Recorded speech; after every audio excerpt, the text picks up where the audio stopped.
Pastor Praveen పగడాల హత్య జరిగి 11 నెలలైనా ఆయన మృతిపై పోలీసులు ఇంకా నిర్ధారణ చేయలేదని మాజీ ఎంపీ జీవి హర్ష్ కుమార్ అన్నారు.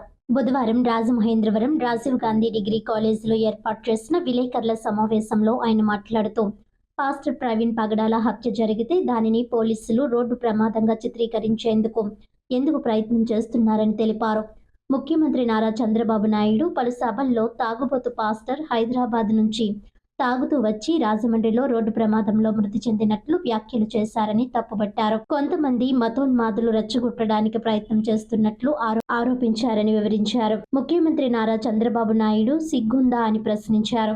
2025 మార్చి 24వ తేదీన ప్రవీణ్ పగడాల మృతి చెందితే ఏప్రిల్లో తాను ప్రజల సహకారంతో 5 లక్షల రూపాయలు ఖర్చు పెట్టి పబ్లిక్ హియరింగ్ పిటిషన్ వేశానని అన్నారు.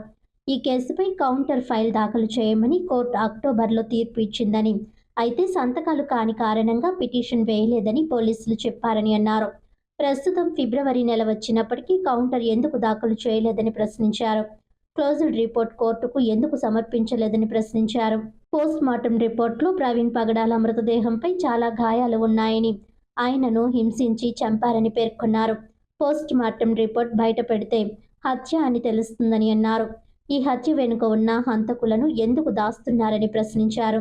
పోలీస్ అసోసియేషన్ ఒకటి ఉందని, ప్రతిపక్ష నాయకులు పోలీసులను విమర్శిస్తే ఆ అసోసియేషన్ బయటకు వచ్చి రాద్ధాంతం చేస్తారని, అయితే పరకామణి కేసులో సిఐ ట్రైన్ నుంచి తోసివేసి చంపారని ఆరోపించారు. ఈ సంఘటనపై పోలీస్ అసోసియేషన్ ఖండించలేదని అన్నారు. పరకామణి కేసులో అప్పటి ఎస్పీ, ప్రస్తుత తూర్పుగోదావరి జిల్లా ఎస్పీ డి రమేష్ కిషోర్ ఉన్నారని తెలిపారు.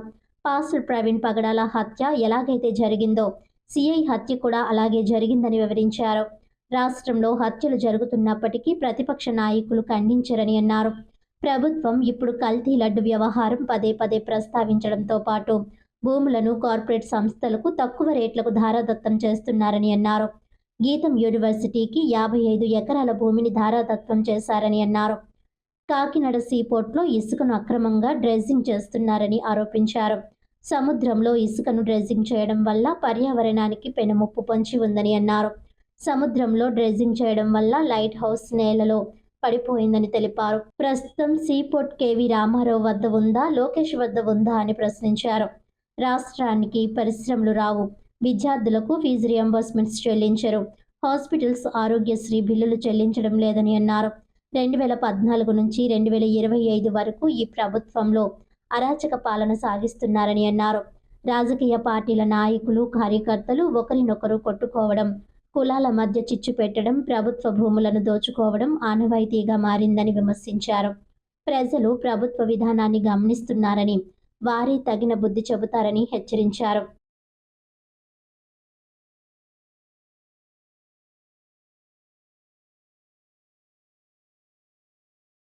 మీ ఫాల్ట్ అంటే మీ ఫాల్ట్ అంటే ఎందుకు ఇంటర్లింక్ అంటే ప్రవీణ్ పగడాల ఎలాగ చనిపోయి కేసు ఎలాగ నిర్ధారించలేకపోయారో సేమ్ అలాగే సిఐని కూడా చంపేసి నిర్ధారించలేదు, ఎవరిని కూడా దోషుల కింద చూపించలేదు. ఇది ఈ ఆంధ్రప్రదేశ్ గవర్నమెంట్లో జరుగుతున్న అన్యాయం. కాబట్టి ఎంతసేపు మీకు ఆ కల్తీలంటూ వ్యవహారం తప్పితే ఇంకోటి పట్టదు. లేదంటే భూముల్ని ఏదో సంస్థ కట్టిపెట్టేస్తారు, లేదా గీతం యూనివర్సిటీకి 54 ఎకరాలు మీ బాబు గారు సొమ్ములాగా ఇచ్చేస్తున్నారు. ఎవడి సొమ్ము ఎవడు దారం చేస్తున్నాడో మాకు అర్థం అవ్వట్లేదు. ప్రజల సొమ్ముని దారాదత్తం చేయడానికి మీ అధికారం ఎక్కడుంది చంద్రబాబు నాయుడు గారు మీకు? అలాగే మొన్న నేను ఇక్కడికి వెళ్ళాను, హోప్ ఐలాండ్ వెళ్ళాను. హోప్ ఐలాండ్లో సముద్రంలో డ్రెడ్జింగ్ చేసేస్తున్నారు, ఇసుకని అక్రమంగా తవ్వేస్తున్నారు డ్రెడ్జింగ్ చేసి. అంటే collector is the culprit. Collector ఆ తీరాన్నంతా చూసుకోవాల్సిన బాధ్యత కలెక్టర్ది. అంటే కలెక్టర్ చేతులు కలిపాడా కాకినాడ సీ పోర్ట్స్తో? ఆ ఇసుక తీసుకెళ్ళి ఎవరు చేస్తున్నారంటే కాకినాడ సీ పోర్ట్స్. అది తీసుకెళ్ళి మరి ఆ ఇసుకలో ఉన్న ఆటమిక్ మినరల్స్ ఏమన్నటిని వేరు చేసి స్మగ్లింగ్ చేస్తున్నారా, లేదా ఇసుకని అక్కడ ఎందుకు చేయాలి?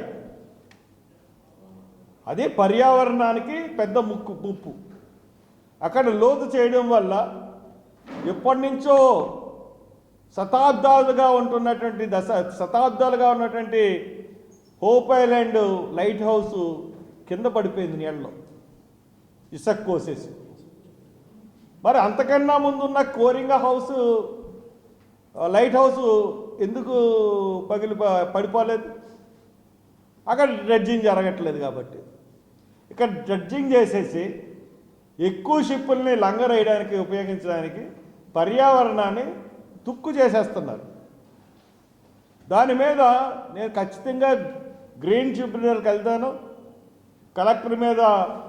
ఎందుకంటే ఎంతోముందు నా టైంలో ఇదే కాకినాడ సీపోర్ట్స్ ఇలా అక్రమంగా తీసేస్తే నేను రిపోర్ట్ ఇస్తే 9 కోట్లు ఫైన్ వేశారు కాకినాడ సీపోర్ట్స్కి. కట్టలేదని మళ్ళీ ఇంకో 9 యాడ్ చేసి 18 కోట్లు ఫైన్ వేశారు. ఆ కాకినాడ సీపోర్ట్స్ని జగన్ తీసేసుకున్నాడని చెప్పేసి అన్నారు. మరి ఇప్పుడు అతను కేవీ రావు దగ్గర ఉందా, లేకపోతే లోకేష్ దగ్గర ఉందా కాకినాడ సీపోర్ట్?